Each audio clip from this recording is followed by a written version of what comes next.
Okay, let's get into it. For what feels like months, the entire rally simulation community has just been holding its breath, waiting to see if a real challenger to the king would finally emerge. Hmm. The hype around Assetto Corsa Rally, or ACR, has been, well, immense. But as we all know, hype doesn't equal fidelity. Not at all. So today, we're diving deep. We're doing a full technical dissection, and we're using the ultimate benchmark, the only one that matters, as our measuring stick. Right. And our mission here is rigorous evaluation. This isn't just a surface level review. We've been synthesizing the findings from a really intense technical look at ACR. Yeah. We're trying to determine, nugget by crucial nugget, if this contender actually has the foundational physics to really redefine the whole category. And crucially, how those physics are communicated. That's the key. That is always the key. So to establish that benchmark right from the start, let's be absolutely 100% clear. This entire evaluation is basically impossible without a definitive reference point. You have to have one. For this deep dive, the non-negotiable standard, the absolute reference for granular simulation models, and, most importantly, the fidelity of information that gets transmitted through the force feedback. It remains Richard Burns' run. Specifically, running the Rally Sim Fans model, RBR-RSF. That is the threshold ACR has to clear. We're looking for simulation gold here, not silver. It has to be RBR RSF. I mean, think about it. That title has kept its crown for years, right? And not because it has flashy graphics or, tons of licensed cars. No, not at all. It's because it offers a level of tactile detail, that granularity we keep talking about, that lets a serious sim racer truly feel the limits of adhesion. You feel everything. The surface texture, the weight shifting. Exactly, those critical moments of load transfer. So ACR is being judged against that very granular, very, very critical lens. We're excited about progress, of course we are, but we have to be brutally honest about performance. Absolutely. And the real tension here, the question we're trying to answer is, can a modern title finally leverage all this incredible computing power we have now to surpass a physics model that RBR established almost 2 decades ago? And even if it can, even if the math on paper is better, can the communication system, the FFB, actually keep up? That's the million-dollar question. So let's start where millions of dollars have clearly been spent. The visual engine. Right, the first impression. Visually, ACR comes out swinging. The first impression is undeniably strong. They're leaning so heavily into Unreal Engine 5, and it just shows everywhere. Oh yeah, UE5 is flexing serious muscle here. The visual rendering is genuinely impressive. You see these little micro details. Like what? Think individual leaves on the ground, the way the dust kicks up realistically, and the atmosphere, the lighting, it's so cinematic. It really feels like a huge leap forward for the whole rally genre. It's a statement of intent, visually. But the sim community, you and I, we know that beauty almost always comes with a pretty heavy computational cost. Always. So before we even think about touching the steering wheel, we have to analyze that cost. Because in simulation, resources are finite. Right. What your GPU is consuming might be starving your CPU, and the CPU is where the really important stuff, the physics calculations, is happening. Precisely. So let's get into the performance analysis from the source material. The testing context they used was extremely demanding. Very. They were using a specialized ultra-wide monitor setup, the Samsung Odyssey G9, at a pretty challenging resolution, 50120 by 1440. That is pushing a lot of pixels, roughly 7.3 million pixels per frame. It's a serious load for any modern engine, even UE5. So what did the testing show? How did the hardware handle this visual complexity? Well, despite those high demands, that huge pixel count and the complexities of UE5's rendering pipeline, the game actually sustains a pretty respectable average, around 60 to 70 frames per second. Okay, 60 to 70 is generally fine for sim racing. It prevents any really noticeable stutter. It is, but the context is absolutely critical here. This performance is achieved on medium graphics settings. Not high, not ultra. Not even close, on medium. And it's on a high-end system, a PC with components like an Intel 9900K and RTX 3080 Ti. Solid, powerful hardware. And that context right there is the key takeaway for me. If a top-tier rig is averaging 60-70 FPs on medium settings at that resolution, it immediately confirms a high level of computational weight. Yeah, it's not just breezing through it. It's not running effortlessly at, 150 frames per second on max settings, even with serious modern hardware. So this is where we need to talk about the technical implication of that. Correct. That performance profile just confirms that the whole graphics package has this certain unavoidable computational burden. It's heavy. And that immediately signals a really high barrier to entry for anyone on a lower spec machine. If you're running older hardware, maybe like a mid-range RTX 20 series card, You're going to be in trouble. ACR is going to demand some significant compromises. You'll likely be pushed down to low settings, running at a standard 1080p, or you'll be forced to accept frame rates that might actually compromise the sim experience itself. Which needs that fluidity for precise timing. You can't have stutters when you're trying to catch a slide. Never. So this immediately positions ACR as a title that demands current, or at least near current, flagship technology to look and perform the way it was intended. It's an expensive choice. Visually, it justifies using UE5, but there's a deeper technical question, right? If the visual engine is this demanding, how does that resource competition potentially impact the physics loop? That's the critical infrastructure point. Yeah. In a simulation, the physics engine is running on a loop that calculates all the forces hundreds, sometimes thousands of times per second. We call it the physics update rate, measured in hertz. Right. For a demanding visual engine like UE5, the GPU, and all the rendering processes, they demand a substantial amount of CPU time. If your CPU is busy drawing high-fidelity shadows or processing complex geometry, that just reduces the cycles available for the physics loop. So let's say the game's physics are supposed to run at, 360 hertz, 360 updates per second. A heavy graphics load might introduce latency or jitter into that physics calculation. Yep. Even if your frame rate, how often the image refreshes, is a stable 60 fps. The two things aren't perfectly linked. Exactly. The integrity of the simulation relies on consistent high-frequency updates. So the computational weight of the graphics, while it makes the game look beautiful, it creates this constant tension with the need for high-frequency, low-latency physics processing. Which, to their credit, as we're about to discuss, the physics work is excellent. Yeah. Which implies they've prioritized those calculations really well. They must have. Perhaps by making UE5 work harder on the GPU side and really optimizing that core physics loop. But the consumer, you need to know that the ticket price for entry is high, both for the software and for the hardware you'll need to run it optimally. It sets up a paradox, really. Visual excess competing with physical necessity. Let's shift now to what happens when you ignore the visuals and just focus purely on the core driving experience. Okay, now we are at the absolute heart of it, the core of the simulation. What happens when the tires hit the virtual road?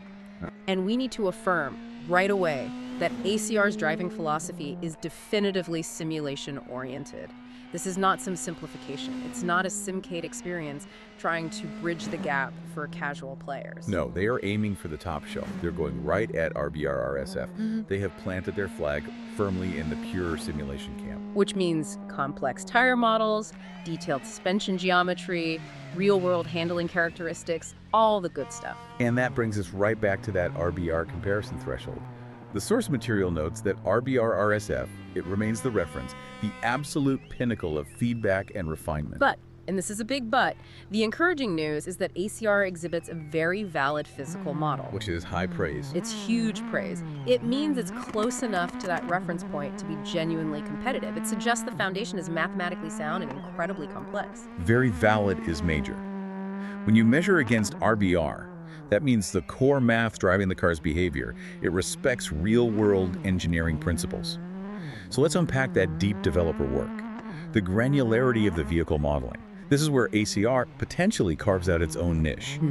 The evidence points to painstaking effort. Every single car successfully communicates a unique feeling, its own weight, its own inertia. And this is the difference between what's essentially a glorified texture swap and true simulation fidelity. Right. When the model respects mass and inertia, a heavy Group B car should feel ponderous. You should need massive foresight for braking and turn-in. Whereas a modern Rally 1 car, with all its aero and lighter weight, it should feel nimble and reactive. And the source confirms this profound level of differentiation. It suggests a highly complex calculation model that respects unique vehicle parameters for each car. So we're talking center of gravity, suspension travel, damper rates, diff tuning. All working independently, it's not a one-size-fits-all model. And focusing specifically on asphalt, the reviewer noted the incredible credibility of the car behavior on high-grip surfaces. This is really significant because mastering asphalt dynamics where the grip limits are so narrow and load management is instantaneous, that often proves harder for developers than simulating the controlled chaos of loose surfaces. Asphalt requires extreme precision. When you slam on the brakes, the weight transfer to the front is immense. If the sim is accurate, the front tires are momentarily overloaded, they might lock up, while the rear end becomes dangerously light. Yeah, it gets floaty. Exactly. And nailing that transition accurately indicates a robust, high-fidelity foundation for the underlying tire and suspension model. A proper rally sim has to master both the high grip and the low grip transitions seamlessly. Okay, here's where it gets really interesting for me. The specific technical achievements that earned this section such high praise. There are 4 points that stand out as markers of truly advanced simulation work. First, clearly perceptible load transfers on screen. This is the visual confirmation that the physics engine is actually doing its job. Load transfer isn't just about the car tilting in a corner. No. It means the driver is seeing and feeling the car's chassis dynamically react to acceleration, braking, cornering forces. The fact that it's clearly perceptible suggests the suspension geometry calculations, the compression and rebound, are highly accurate and responsive. Which is the necessary prerequisite for the FFB to work correctly in the first place. It's step one. Okay, second point. Recoveries that react in a weighted, thoughtful manner. Explain what that means for a driver trying to correct a slide. Okay, if a recovery is thoughtful, it just means it obeys Newtonian mechanics. When you overcook a corner and the car snaps back, it doesn't just instantaneously regain composure, which is what happens in a lot of simpler games. Right, it's not a switch. No. The car's inertia has to be overcome. The suspension oscillates, and the driver has to manage that damped movement with really delicate countersteer and throttle modulation. It's a nuanced management task, not a binary on-off switch. This is a critical hallmark of a physics engine that's aiming for RBR's level of realism. Third point, realistic management of the slide dynamics. This is everything for rally, which is just defined by sustained, controlled instability. Slide dynamics rely entirely on the tire's slip angle, right? The angle between where the tire is pointing and where the vehicle is actually going. Right. Realistic management implies that the loss and regain of lateral grip, the relationship between tire friction and load, and the necessary countersteer input are all modeled continuously and proportionally. You should feel the tires fighting for grip before they fully let go. You should feel the steering lighten as you enter the slide. Okay, but now for the 10 out of 10 detail. The Chica Tecnica da 10 e lode. This is the truly staggering technical achievement, and it's something we need to spend some serious time on. This is the big one. It's the crucial distinction and differentiation between the internal and the external tires during cornering. Specifically, in terms of weight and support, let's really dig into the mathematical complexity here. This is the point where ACR's raw physics model could potentially surpass the granularity of even RBR's core calculations. It's a huge claim. Explain it. Okay, think about cornering forces. Centrifugal force pushes the vehicle outward. This weight gets transferred dynamically to the tires on the outside of the curve. Right. So that outer tire is heavily loaded, it's being compressed into the road, and it's doing the vast majority of the work supporting the vehicle and generating that lateral grip. And what's happening to the inner tire in that moment? It becomes unloaded. Because all the weight has shifted away from it, its vertical load is significantly reduced. This reduction in load means its potential for generating lateral grip is drastically lowered, even if its slip angle is the same. Now, most simulations, they simplify this, right, for performance reasons. Exactly. They might calculate an average grip value for both tires or apply symmetrical forces. It's just easier on the CPU. But ACR is modeling the asymmetry. So how does modeling that vertical load impact the slip ratio differently on the inner versus the outer tire? Why is that revolutionary for rally dynamics? Because rally drivers rely on precision in throttle application, especially mid-corner. Managing the weight shift is everything. Modeling the vertical load means the simulation is calculating the tire's instantaneous grip potential based on how much force is literally pushing it into the ground at that millisecond. So on the heavily loaded outer tire, The contact patch deformation is high. It's squashed. This allows for massive grip right up until the point of saturation. but on the inner unloaded tire, The situation is completely reversed. The simulation recognizes that the inner tire is almost floating. So if the driver applies the throttle too aggressively, that inner unloaded tire will immediately spin up and lose all traction. because the vertical load needed to convert torque into forward motion just isn't there. It's just not there. This level of detail is absolutely crucial for managing mid-corner power slides and for understanding where your traction is truly coming from at any given moment. This asymmetry calculation is revolutionary then because it must affect braking precision too, especially trail braking. Oh, completely. If you trail brake into a corner, you need that outside front tire to maintain maximum grip, and its performance relies entirely on that vertical load calculation. It forces the driver to be profoundly subtle and accurate. It completely validates that very valid physical model description. It confirms the developers have invested deeply in complex, independent calculations for all four corners of the car. ACR has the theoretical foundation to match, or maybe even exceed, RBR-RSF in the complexity of its raw physical model data. And that is a massive, massive achievement. This is where we see the immense promise.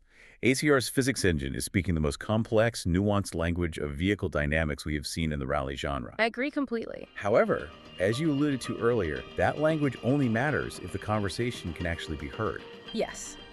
The raw simulation data seems outstanding, state-of-the-art even. But this level of internal simulation fidelity only matters if the driver can feel it, interpret it, and then react to it. And this is where we transition, unfortunately, to the critical divergence from the RBR benchmark. This is where the communication completely breaks down. Yeah. So we have world-class physics under the hood. A 10 out of 10 technical achievement in tire modeling. But now we have to hit the unfortunate truth. The force feedback, the FFB, the driver's primary sensory input. It's describing the sources as another story. This is the point of failure. This is the absolute bottleneck, and it undermines everything that the physics team achieved. The FFB signal is supposed to be the carrier wave for all that granular data. The load transfers, the slip angles. The surface textures, everything. If that wave is noisy or weak or distorted, then the most brilliant underlying calculations just become moot. The driver is flying blind at the limit. And we have to underscore the severity of this issue by detailing the rigorous testing context again. This isn't a critique that's based on some cheap, dope-driven wheel or a struggling mid-range PC. No, no. What was the setup they used, and why does its high-end nature just reinforce the conclusion that the FFB software is the culprit here? The assessment was done on premium sim hardware. We're talking a Fanatec DD2 direct drive wheel, which is capable of a monstrous 25 Newton meters of peak torque. A beast. A beast. And it was paired with a high-performance PC, Intel 9900K at 5 gigahertz, and RTX 3080 Ti. This rig is explicitly noted to handle heavy VR titles like Assetto Corsa Competizione or iRacing flawlessly. It runs sophisticated FFB signals with massive dynamic range without breaking a sweat. So the hardware's capability is not in doubt. It's established as a rock-solid, high-fidelity baseline. Absolutely. So when the reviewer immediately perceived the FFB as muffled, poor, and lacking that granularity that's so essential for rally simulation, we know the physical ability to deliver the signal was there. The fault lies exclusively in the game's FFB signal generation, or its translation error. The steering feel is just inert. That's the word. Where RBR-RSF shines is in delivering that high-frequency texture data. You feel every pebble, every subtle compliance of the tire over loose gravel. In ACR, that nuanced critical information is just gone. Lost. It feels like the signal has been run through some kind of excessive low-pass filter, just smoothing out all the fine details that define rally driving on a mixed surface. And this led to some drastic and, frankly, absurd setting adjustments just to get the wheel to communicate anything meaningful at all. So let's get into the advanced technical analysis on this extreme settings requirement. This is where we need to talk about dynamic range and clipping. Okay, so the reviewer had to boost the base power on that 25 Newton meter direct drive unit to a massive 75%. 75%. That's already high. It's very high. But at the same time, the in-game FFB strength was boosted to 130%. This is just highly unconventional. You would never do that. On a sim with optimized FFB, you deliberately run your hardware strength lower, say 40 or 50%, to give yourself headroom. Dynamic range. So the peak forces don't physically saturate the motor or digitally clip the signal. So by running the hardware and software strengths this high, you are essentially sacrificing all of that headroom. Right. Why is that technically catastrophic for the fidelity of the FFB signal? It just creates a fundamentally unbalanced and clipped signal environment. The underlying FFB signal from the physics engine is just inherently too weak to begin with. So you're compensating. You're trying to compensate by applying massive amplification multipliers. The moment you run the in-game strength at 130% and the wheel at 75%, you are severely compressing the dynamic range. Okay, explain what dynamic range loss means in this context. Dynamic range is the difference between the quietest part of the signal, the subtle road texture, the moment of understeer, and the loudest part of the signal, like the peak torque when you hit a curb or initiate a spin. Right. If the base signal is weak and you just amplify everything by 130%, the subtle details get amplified up into the noise floor, but the intended peak forces get pushed way beyond the motor's saturation point. and that leads to clipping. And when the signal clips, the FFB just hits its maximum torque and stays there. You lose all information about what's happening at that extreme moment. Precisely. You're not feeling the physics anymore, you're just feeling a static wall of force. And this loss of dynamic range leads directly to the resulting unbalance that's described in the source material. Let's detail that. What happens when the signal is forced this high? You get this dichotomy of it being either completely silent or just screaming at you. Right. During subtle inputs like light steering corrections, navigating like gravel, or holding a gentle curve, the feedback remains totally inadequate. It's numb. It's numb. The high-frequency, low-amplitude details are just drowned out because the amplification required to reach the peak forces also boosts the noise floor, which muffles the delicate signal. But then, when things go critical, a sudden weight shift, an out-of-control skid, a full spin, the consequences of that forced, unnatural amplification become immediately apparent. Yeah, in those critical moments, the wheel shakes unnaturally. The source used the word spaccato, which is perfect, and it delivers these violent, out-of-scale blows. It's just noise. It's the highly amplified, clipped peak force calculation running without proper filtering or damping. The wheel feels like it's trying to rip your wrist off, delivering these harsh, non-linear jerks that don't accurately represent the physics. They just represent a distorted, overpowered reaction to the car's state. RBR tells you what's happening. ACR, at these settings, is just yelling at you. That's a great way to put it. It suggests the software is just struggling with that crucial task of translating physics data into a usable FFB waveform. The filtering is either too aggressive on the low end, which gives you that muffled granularity, or it's non-existent on the high end, giving you those violent blows. It is a communication breakdown, not a physics failure. That is the crucial synthesis. And this is the RBR benchmark failure point. We have this astounding physical model, those 4 unique technical achievements, especially that internal-external tire distinction. But why does this FFB issue make it fail the RBR test? Because that excellent physical model is being suffocated by the poor FFB layer. RBR's enduring dominance isn't just about the quality of its mathematical model, it's its unmatched, near-flawless ability to transmit every minute detail of that simulation directly into the driver's hands. And ACR currently fails to do this. Despite the raw physics being technically superior in that asymmetrical load calculation, that 10 out of 10 detail, the subtle difference in support between the loaded and unloaded tires, is functionally irrelevant to the driver if the FFB can't translate it into a perceptible proportional change in steering resistance or vibration. The data is perfect, but the transmission is broken. Completely broken. So we have this massive disconnect between the calculation layer and the communication layer. The physics engine is providing data at an incredibly high resolution, but the FFB layer is compressing that data into a highly lossy, low-resolution audio file, to use an analogy. Yeah, that's good. The driver can't leverage the highly detailed physics model to drive at the true limit, which is the entire purpose of a simulation this sophisticated.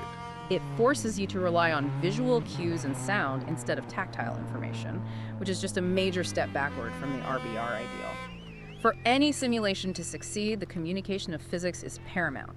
They have to fix this FFB layer to truly leverage their fantastic physics model and finally dethrone RBR RSF. This isn't a preference, it's a necessity for the title to be taken seriously by the competitive sim community. Okay, so we've established a central conflict. Stunning physics, suffocated by inadequate FFB communication. Let's briefly touch on the supporting elements to round out the picture, starting with the audio fidelity. How does ACR stack up sonically? The audio component is generally rated as good overall and satisfying, which suggests they have competent engine notes, the surface sounds change appropriately with the texture, decent transmission whine.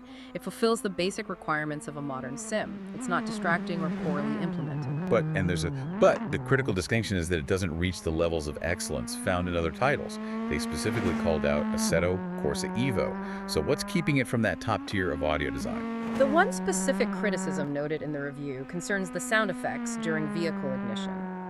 They're perceived as a bit soft or flabby.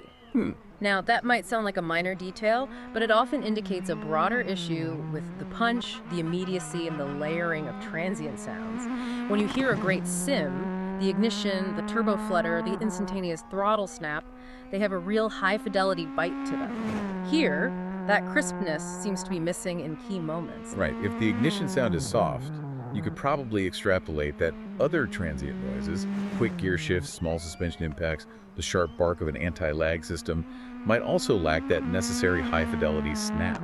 Exactly. It's functional and satisfying, like we said, but it doesn't elevate the experience the way the stellar physics work could. Right. It doesn't distract, but it also doesn't immerse the driver in that hyper-realistic, high-impact sonic environment we expect from a AAA racing sim now.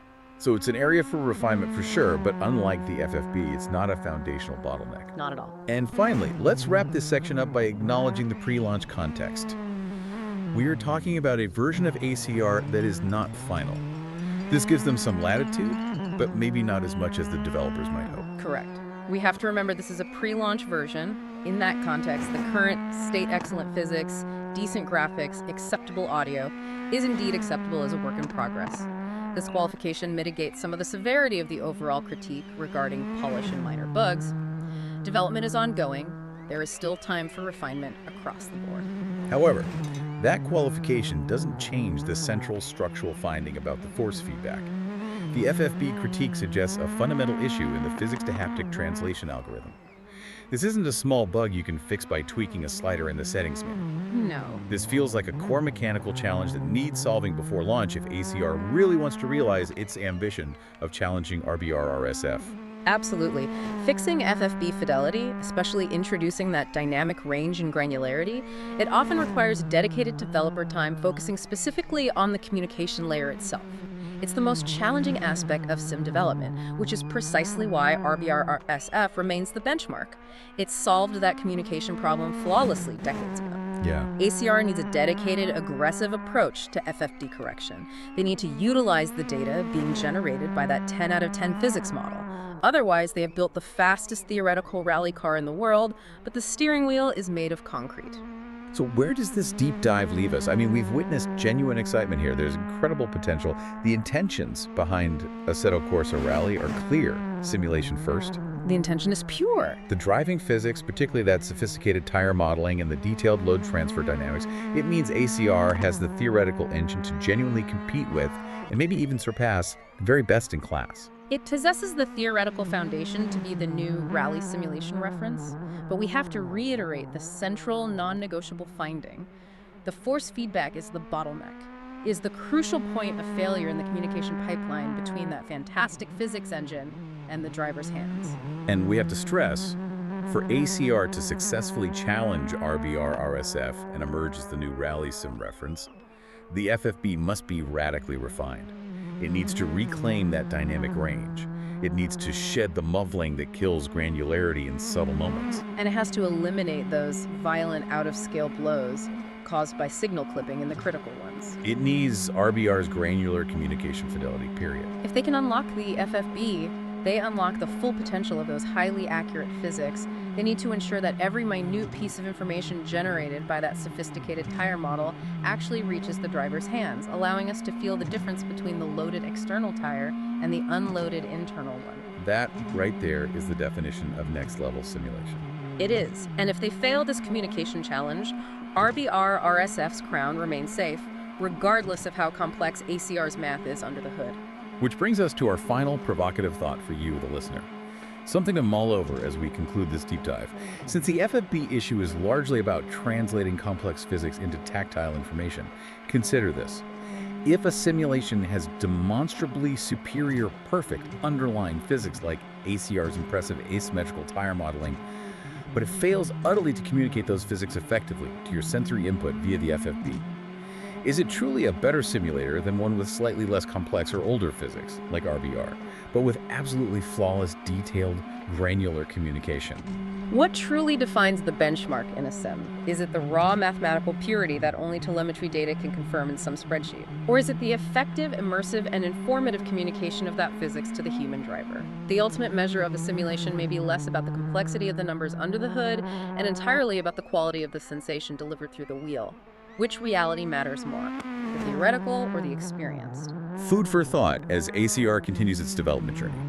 We'll be watching very closely to see if they can close that crucial communication gap, because the rally sim world is holding its breath for a worthy successor. Indeed. And until that FFB signal is perfected, RBRSF still holds the throne, proving that transmission fidelity remains the ultimate measure of rally sim kingship.